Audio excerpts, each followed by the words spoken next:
Incontournables dans ce genre d'événement et toujours très visibles, ce sont eux que l'on remarque en premier, les cosplayers.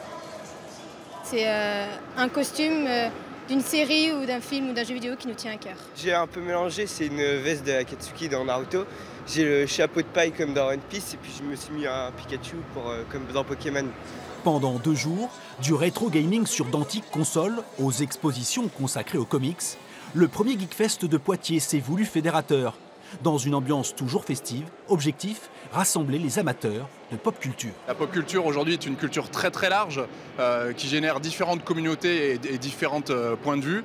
Donc en fait il faut être curieux, c'est la définition d'un geek, c'est quelqu'un qui est passionné, qui est curieux et qui du coup va creuser sur les différents sujets pour en apprendre un petit peu plus tous les jours. Et dans cet univers, il y a toujours un certain nombre de vedettes.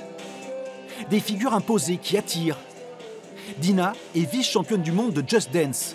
Sans vivre pleinement de l'e-sport, elle est aujourd'hui une vraie référence dans son domaine. Ça leur donne de la joie, ça les pousse à faire du sport, à se sortir un peu de leur quotidien, à rentrer dans des univers avec les personnages du jeu et en fait à partager en vrai avec d'autres personnes, tu te sens moins seul. Il existe en France une centaine d'événements comme celui-là. À Poitiers, le Geekfest semble déjà avoir trouvé son public.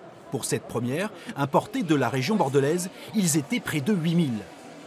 Ça fonctionne parce que ça fait rêver. Tous les gens qui sont là et qu'on appelle des geeks, c'est des gens qui adorent les cultures de l'imaginaire, soit la science-fiction, l'heroic fantasy, tous ces univers qui font rêver, qui sont beaucoup plus joyeux que notre univers réel, évidemment. Donc on adore se balader là-dedans et c'est des choses qu'on aime partager. Le parc des expositions pourrait accueillir une 2e édition du festival l'année prochaine. En attendant, la Planète Geek a déjà rendez-vous à Poitiers du 20 au 22 avril pour la Gamers Assembly.